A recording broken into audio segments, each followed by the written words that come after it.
قرآن شریف جیسے مصحف شریف اٹھا کر چومتے ہیں اور اس کے صفحات پہ انگلی رکھ کر پڑھتے ہیں تو ہر چیز کا الگ ثواب سنا گیا ہے کہ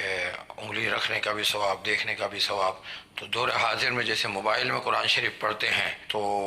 یہاں کس کس چیز سے محروم رہیں گے، یا وہ سارے ثواب جو وہاں ملتے تھے وہ یہاں بھی ملیں گے؟ یعنی کسی نے موبائل کو کھول کر قرآن شریف کھول کر اس کو چوم لیا، یا موبائل پر یہ انگلی رکھ کر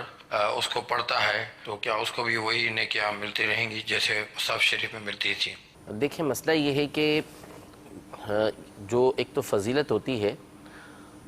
وہ ہم اپنی عقل اور قیاس کے ذریعے ثابت نہیں کر سکتے، یعنی ہم اپنے طور پہ یہ قیاس اندازہ لگا لیں کہ وہ فضیلت جو دوسری جگہ مل رہی ہے اسی پہ اندازہ کرتے ہوئے ہم یہ کہہ دیں کہ اس پہ بھی فضیلت ہمیں ملے گی۔ مثال کے طور پر کوئی شخص عاشورے کا روزہ رکھتا ہے تو اس کی فضیلت ہے، اب وہ کہتا ہے کہ میں ہر مہینے 10 تاریخ کو روزہ رکھ لوں تو مجھے وہی فضیلت حاصل ہو جائے، ایسا نہیں ہو سکتا۔ اپنی مرضی سے ہم فضیلت ثابت نہیں کر سکتے، فضیلت کے لیے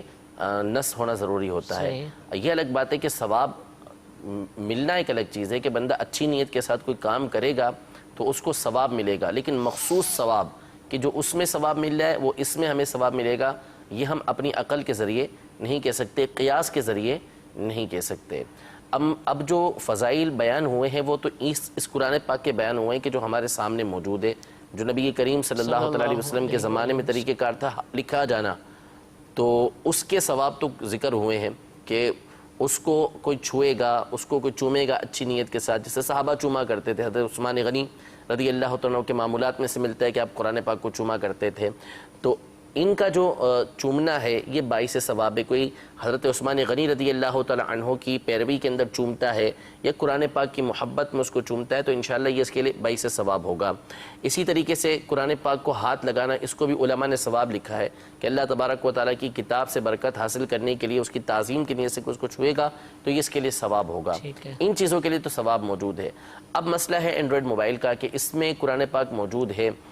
تو یہ انتہائی احتیاط کا معاملہ ہے، کیونکہ اس کے اوپر جو ہے وہ کئی احکام ایسے ہیں کہ جو ہم قرآن پاک والے دیتے ہیں۔ یعنی علماء نے اس میں احتیاط یہ برتی ہے کہ بلا وضو جب اسکرین پر قرآن پاک ہو تو اس کو ٹچ نہ کیا جائے، منع کیا کہ اس کو آپ ٹچ نہیں کریں گے، کیونکہ احتیاط اس کے اندر یہ ہے۔ لیکن رہا فضیلت کا اس میں ثابت کرنا کہ ہم اس کو چھوئیں گے تو وہ فضیلت ملے گی، باوضو کس نے چھوا